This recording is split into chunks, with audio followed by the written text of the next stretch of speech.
Ya, halo Tribuners, selamat siang. Anda kembali menyaksikan program Live Report on the Spot, di mana edisi Jumat 4 Februari 2022. Siang ini kami akan menyajikan informasi menarik, berita faktual yang akan dilaporkan secara langsung oleh reporter Tribun Timur dari berbagai daerah. Bersama saya, Kinan Aulia, inilah Live Report on the Spot selengkapnya. Baik, terima kasih. Kita beralih ke informasi pertama, datang dari Tanah Toraja, di mana pelaku penganiayaan anak di bawah umur, tepatnya di Tanah Toraja, belum ditahan polisi, di mana korban mengaku trauma, di mana pelaku penganiayaan perempuan di bawah umur di Tanah Toraja hingga saat ini belum ditahan polisi. Padahal laporan korban sudah diterima Polres Tanah Toraja 3 pekan lalu. Korban berinisial HA, 17 tahun, warga Lembang, Desa Paku, Kecamatan Masanda, Tanah Toraja. Ia dianiaya oleh seorang pria berinisial DR 19 tahun. Untuk informasi lebih lengkapnya kita sudah terhubung bersama dengan reporter Tommy Pasero. Halo, selamat siang rekan Tommy. Selamat siang, Kinan. Bisa Anda jelaskan mengapa pelaku tak juga ditahan sampai saat ini? Baik, dapat kami laporkan. Tadi baru saja kami mengkonfirmasi pihak kepolisian Polres Tanah Toraja bahwa benar hingga saat ini pelaku penganiayaan ini belum ditahan. Namun menurut kepolisian Polres Tanah Toraja, pelaku tidak ditahan karena sesuai dengan hukum atau undang-undang yang berlaku, di mana pelaku ini dikenakan pasal perlindungan anak di bawah umur dengan ancaman hukuman 3 tahun penjara. Sedangkan orang atau seseorang akan ditahan jika dia dikenakan ancaman di atas 5 tahun penjara. Jadi alasan objektif hukumnya memang sudah sesuai dengan hukum atau undang-undang yang berlaku, sehingga pelaku ini tidak ditahan oleh pihak kepolisian Polres Tanah Toraja. Meski demikian, terduga pelaku yang berinisial DR ini dikenakan wajib lapor selama proses penganiayaan ini bergulir di proses di Polres Tanah Toraja. Seperti itu, Kinan. Ya, baik. Bagaimana kronologi penganiayaan terhadap anak di bawah umur tersebut, rekan Tommy? Baik, jadi kasus penganiayaan ini terjadi pada 11 Januari lalu, di mana pelaku dan korban sebelumnya menjalin hubungan berpacaran maksud saya.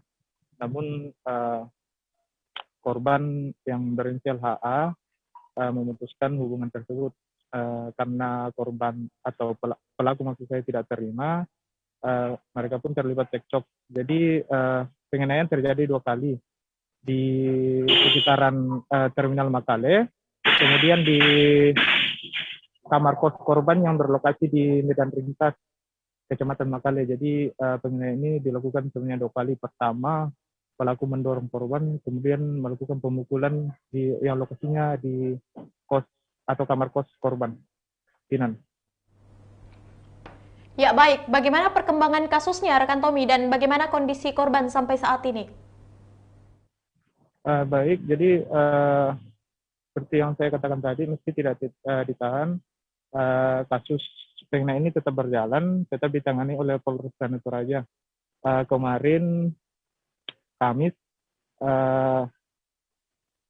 pihak penyidik Polres Tanah Toraja telah melakukan pelimpahan tahap 1 ke Kejaksaan Negeri Tanah Toraja. Jadi polisi memastikan tak lama lagi pelimpahan tahap kedua dilakukan dengan menyerahkan tersangka beserta barang bukti ke Kejaksaan Negeri Tanah Toraja. Nah, sedangkan untuk korban saat ini tinggal bersama keluarganya untuk sementara, karena korban mengaku trauma pasca kejadian penganiayaan tersebut.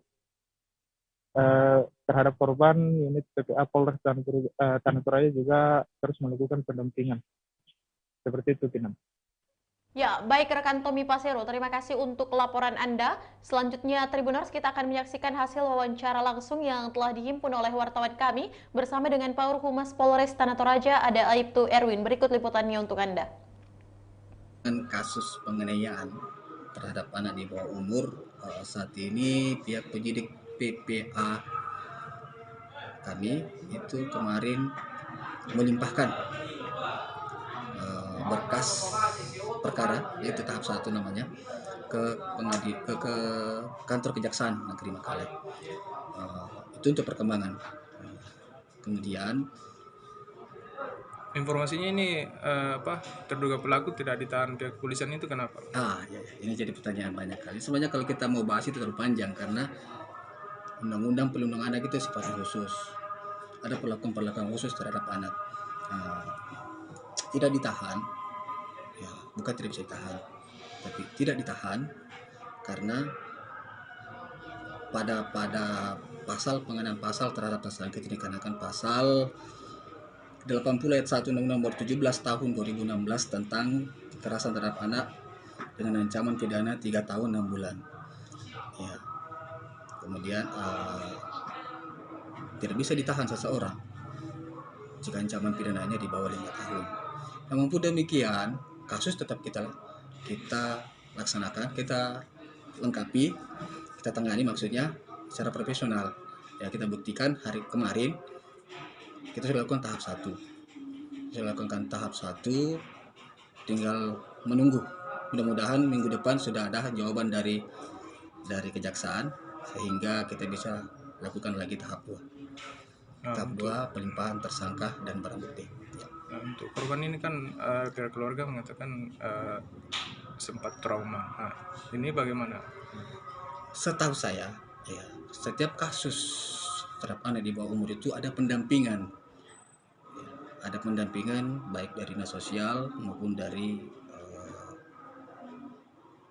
lembaga khusus yang menangani masalah kekerasan terhadap anak di bawah umur. Ya. Jadi terakhir dalam proses kasus penganiayaan ini, jadi terduga pelaku ini jadi wajib lapor begitu? Ya. Pada hakikatnya yang jelasnya bahwa kasus ini ditangani secara profesional. Iya. Pelaporannya tanggal 11 Januari kemarin itu. Ya, itulah tadi hasil wawancara bersama dengan Pak Humas Polres Tanah Toraja, ada Aibtu Erwin. Dan terima kasih rekan Tommy Pasiro yang melaporkan langsung dari Tanah Toraja untuk informasi Anda dan selamat bertugas kembali. Ya, baik Tribuners, jangan kemana-mana, seusai jeda berikut kita akan kembali lagi dengan informasi selanjutnya.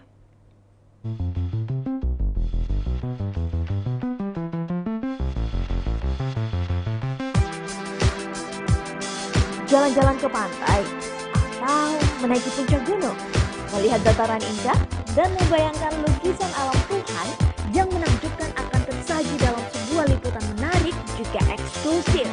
Ikuti perjalanan saya menuju destinasi paling epik di Sulawesi Selatan, hanya di Wisata Virtual Tribuners.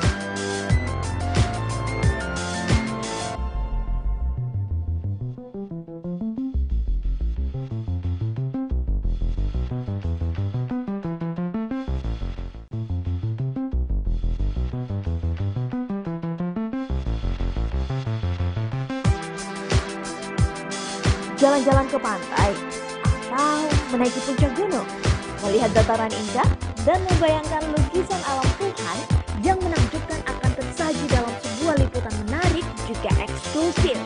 Ikuti perjalanan saya menuju destinasi paling epik di Sulawesi Selatan, hanya di Wisata Virtual Tribuners.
Ya, baik Tribuners, terima kasih Anda masih setia menyaksikan program Live Report on the Spot dan masih bersama saya Kinan Aulia. Informasi berikutnya datang dari Kabupaten Maros, di mana harga minyak masih mahal di pasar Tramo Maros senilai Rp21.000 per liter, di mana pemerintah resmi memutuskan harga minyak goreng menjadi satu harga, yakni Rp14.000 per liter di retail modern seluruh Indonesia sejak Rabu 19 Januari 2022.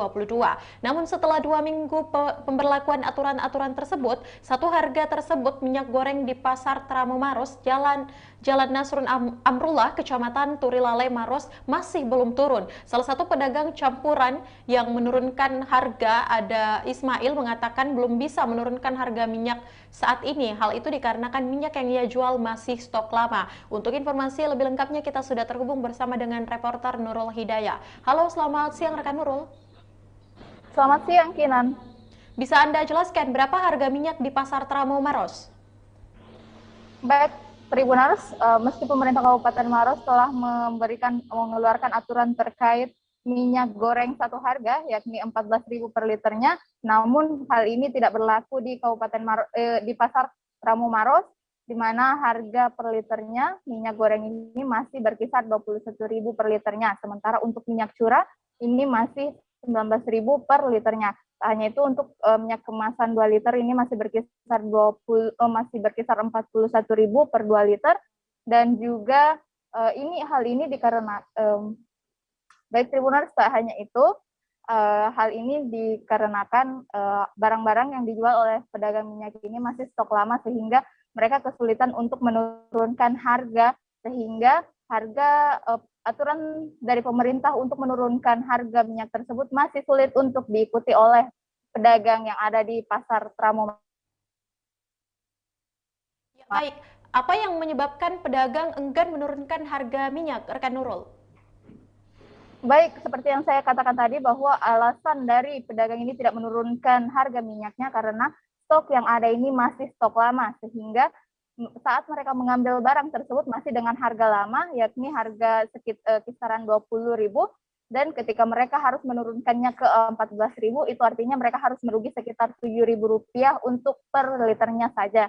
Nah, itulah yang mengakibatkan pedagang masih tetap kekeh dengan harga Rp21.000 per liternya tersebut. Namun meski begitu, Tribuners, masih ada masyarakat yang membeli minyak harga Rp21.000 ini, namun jika dibandingkan dengan adanya aturan penurunan harga minyak tersebut, jumlah pembeli ini dirasa oleh pedagang cukup menurun drastis. Kinan. Ya, apa harapan pedagang terkait harga minyak di pasar Tramo Maros sampai saat ini, rekan Nurul? Baik, tadi setelah saya melakukan wawancara bersama pedagang yang ada di pasar Tramo Maros, mereka menyayangkan sikap pemerintah yang lebih dulu menurunkan harga, kemudian memberikan pengumuman kepada para pedagang untuk menghabiskan stok yang mereka punya. Ini kata pedagang, seharusnya pemerintah memberitahukan dulu tanggal pastinya mereka ingin menurunkan harga seperti itu, sehingga pedagang bisa mempersiapkan lebih dahulu untuk segera menghabiskan stok mereka. Namun inilah yang menjadi salah satu polemik di kalangan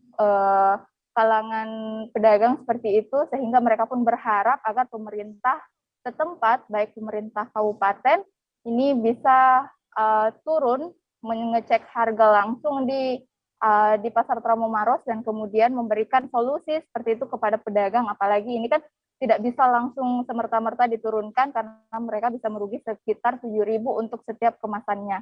Baik, kembali ke studio. Ya, baik. Itulah tadi hasil wawancara yang telah dilakukan oleh Nurul Hidayah. Selanjutnya, Tribuners, kita akan menyaksikan hasil wawancara langsung yang telah dihimpun oleh wartawan kami bersama dengan pedagang pasar, ada Bapak Ismail, dan juga konsumen, ada Alfia. Berikut liputannya untuk Anda. Luka Bakri. Sambil kerja saja, nggak masalah sih. Sambil kerja tuh supaya terlihat alami. Oke, Pak, harga minyak sekarang berapa sih Pak yang kemasan? Kemasan itu yang kemasan ukuran berapa? Yang 1 liter Pak. Kalau yang 1 liternya saya masih jual di harga 21. 21.000. Kalau yang non kemasan berapa Pak? Untuk kemasan itu per liternya 19. 19.000. Itu kenapa sih Pak masih pakai harga lama Pak? Itu dikarenakan kan masih stok lama. Sedangkan tidak ada retur dikarenakan kami tidak ambil di kampas. Oh, jadi tidak ada penarikan Tidak sejauh ada ini Pak? penarikan. Oh, Beda sama teman-teman yang lain yang mungkin ambil dari pihak kampas, ya kan ada penarikan, ada sistem kredit. Kalau macam kami kan belinya kan di Indofood. oh beli cash langsung. Makanya tidak ada untuk restorannya. Oh gitu. Kalau dijual murah malah rugi ya Pak ya? Iya. Rugi berapa, Pak? Kalau yang 1 liternya itu kan harga penetapan pemerintah kan 14. Jadi dia minimal 7.000-nya. Sekarang sudah 11.400 loh Pak harganya. 11.400 itu minyak curah. Oh gitu ya. Ya kalau yang premium itu tetap 14. Sedangkan minyak yang kemasan sederhana itu kan 13,5. Kalau yang 11.500 itu yang minyak curah itu. Pak, apa yang dikeluhkan dari kebijakan pemerintah yang Yang saya keluhkan itu seharusnya sebelum pengumuman dia memberi waktu untuk menghabiskan stok lama. Ini kan diumumkan dulu baru dikasih pedagang-pedagang kecil untuk menghabiskan stok lamanya. Otomatis masyarakat sudah tahu harganya sekian, tapi di pasaran belum bisa sebegitu. Pak, berarti tetap ada yang membeli dengan Tetap harga ada, yang tetap ada. Karena saya perhatikan suplai dari semenjak ada subsidi minyak, suplai dari pembawa minyak kampas-kampas itu tidak ada. oh berkurang ya Pak ya? Bisa dibilang sama sekali, mungkin ada paling terbatas cuma 2 karton. Kalau di pasar ini sudah ada yang jual Pak? Ibu tadi beli apa Bu? Di minyak goreng. Harganya berapa? Per liternya itu 21.000. Masih harga lama ya Bu ya? Nah, sepertinya iya. Itu masih mahal ya Bu? Masih mahal ya menurut Ibu? Mahal ya, karena kan dari pemerintah sudah ada pengumuman 14.000. Tapi katanya itu masih stok lama, jadi ya sudahlah daripada langka ya kita beli saja. Memang yang harga baru nggak ada yang dijual Bu ya? Nggak ada. Langka? Di retail-retail nggak ada ya? Stok lama. Di retail-retail sudah nggak ada ya, Bu? Kayak di tempat minimarket itu tidak ada. Kosong. Tidak ada ya, kosong harganya. Oh, makanya terpaksa beli di sini walaupun mahal. Iya. Oke.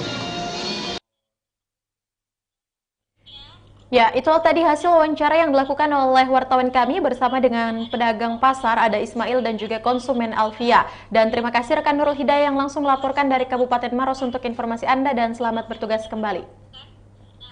Baik, Tribuners, kita melangkah ke informasi berikutnya. Jangan kemana-mana seusai jeda berikut.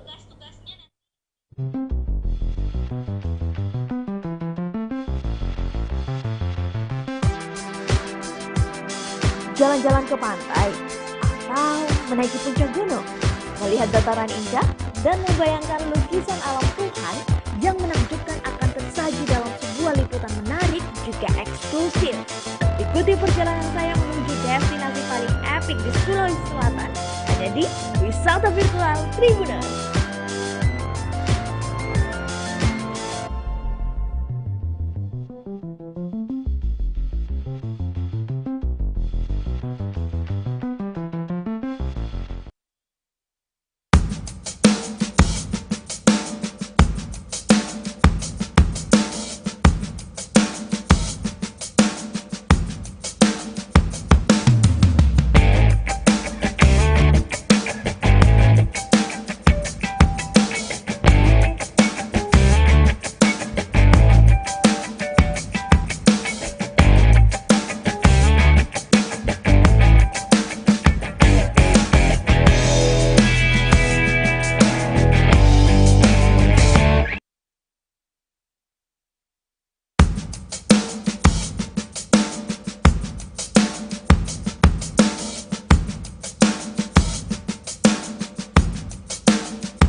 Jalan-jalan ke pantai atau menaiki puncak gunung, melihat dataran indah dan membayangkan lukisan alam Tuhan yang menakjubkan akan tersaji dalam sebuah liputan menarik juga eksklusif. Ikuti perjalanan saya menuju destinasi paling epik di Sulawesi Selatan, hanya di Wisata Virtual Tribuners.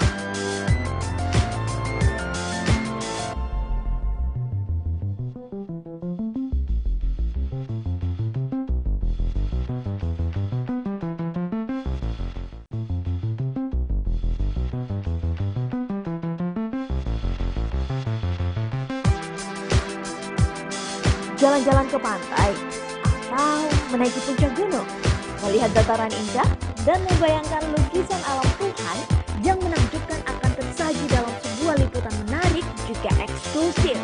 Ikuti perjalanan saya menuju destinasi paling epik di Sulawesi Selatan, hanya di Wisata Virtual Tribuners.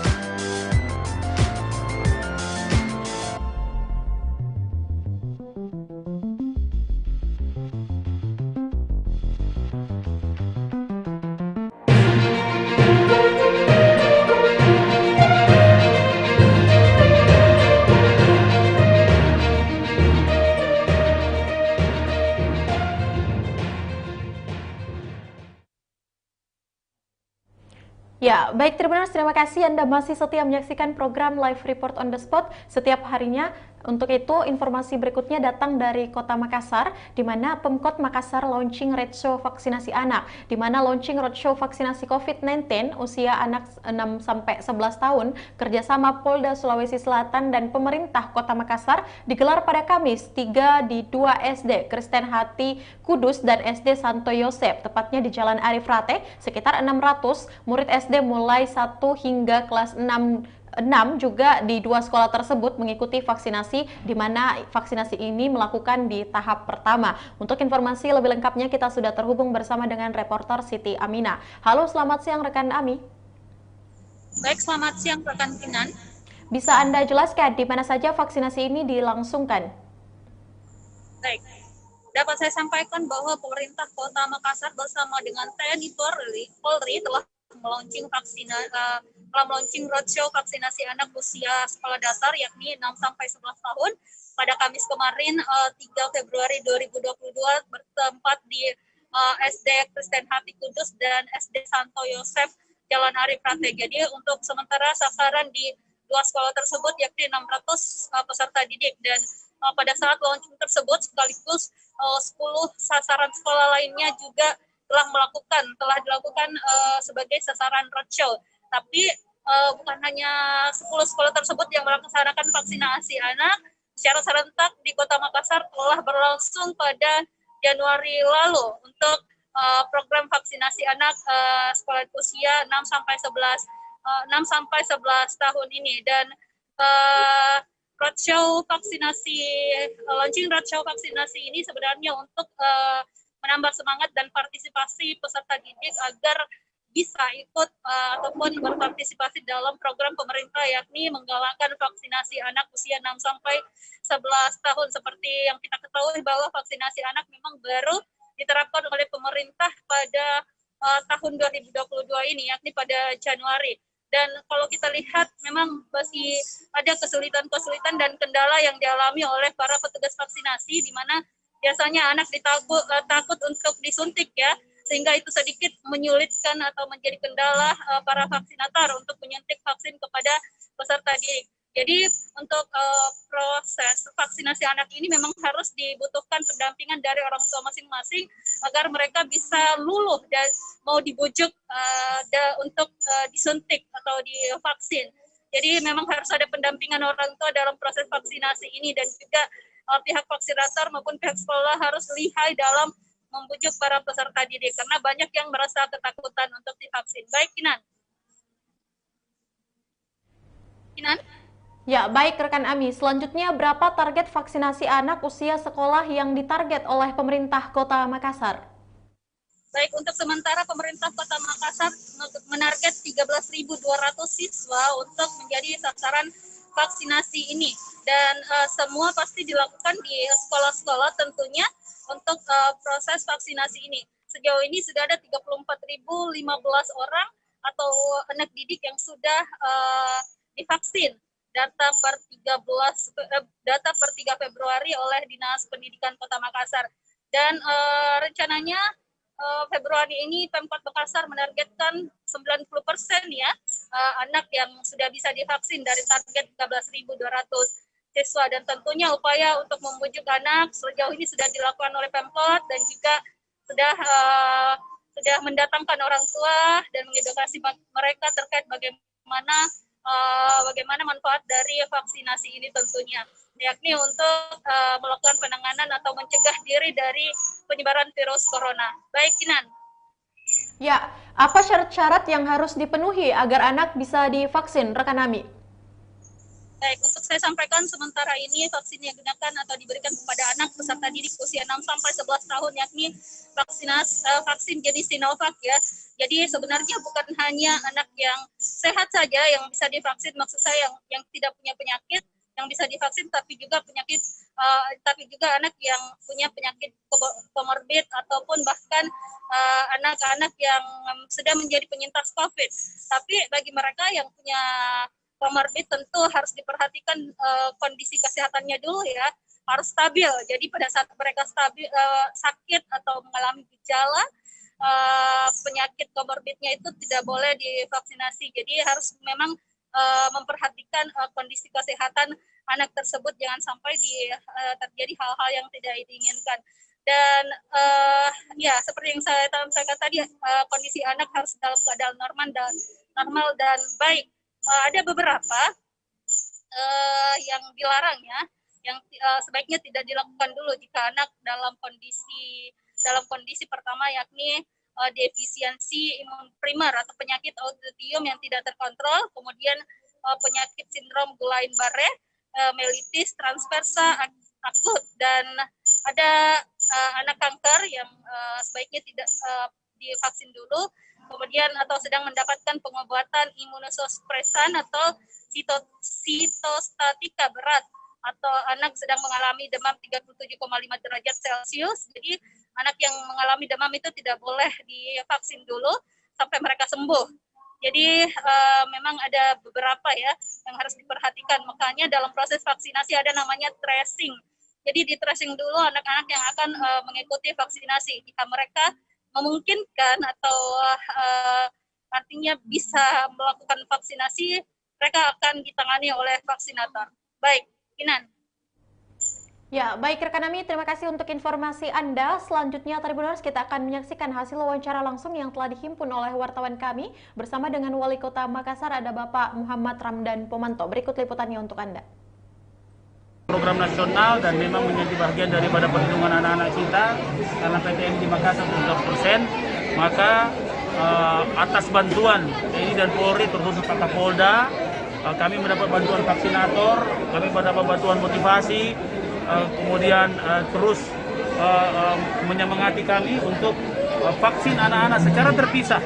Itu berbeda dengan vaksin yang sebelumnya. Sekarang sudah 30.129. Dan insya Allah hari ini ada 600 di tempat ini saja, dan ada 10 tempat. Kemudian kami juga serentak di seluruh sekolah-sekolah. Ya, itulah tadi hasil wawancara bersama dengan Bapak Wali Kota Makassar, ada Muhammad Ramdan Pomanto. Dan terima kasih rekan Siti Aminah yang langsung melaporkan dari Kota Makassar untuk informasi Anda, dan selamat bertugas kembali. Ya, baik Tribuners, informasi tadi menutup perjumpaan kita pada siang hari ini. Jangan lupa untuk terus menyaksikan program Live Report on the Spot setiap harinya pukul 14.00 hanya di kanal YouTube dan Facebook Tribun Timur. Dan saya juga mengingatkan kepada Tribuners untuk selalu menjaga protokol kesehatan dan jangan lupa melakukan vaksinasi. Saya Kinan Aulia, mewakili kru yang bekerja, pamit. Terima kasih dan sampai jumpa.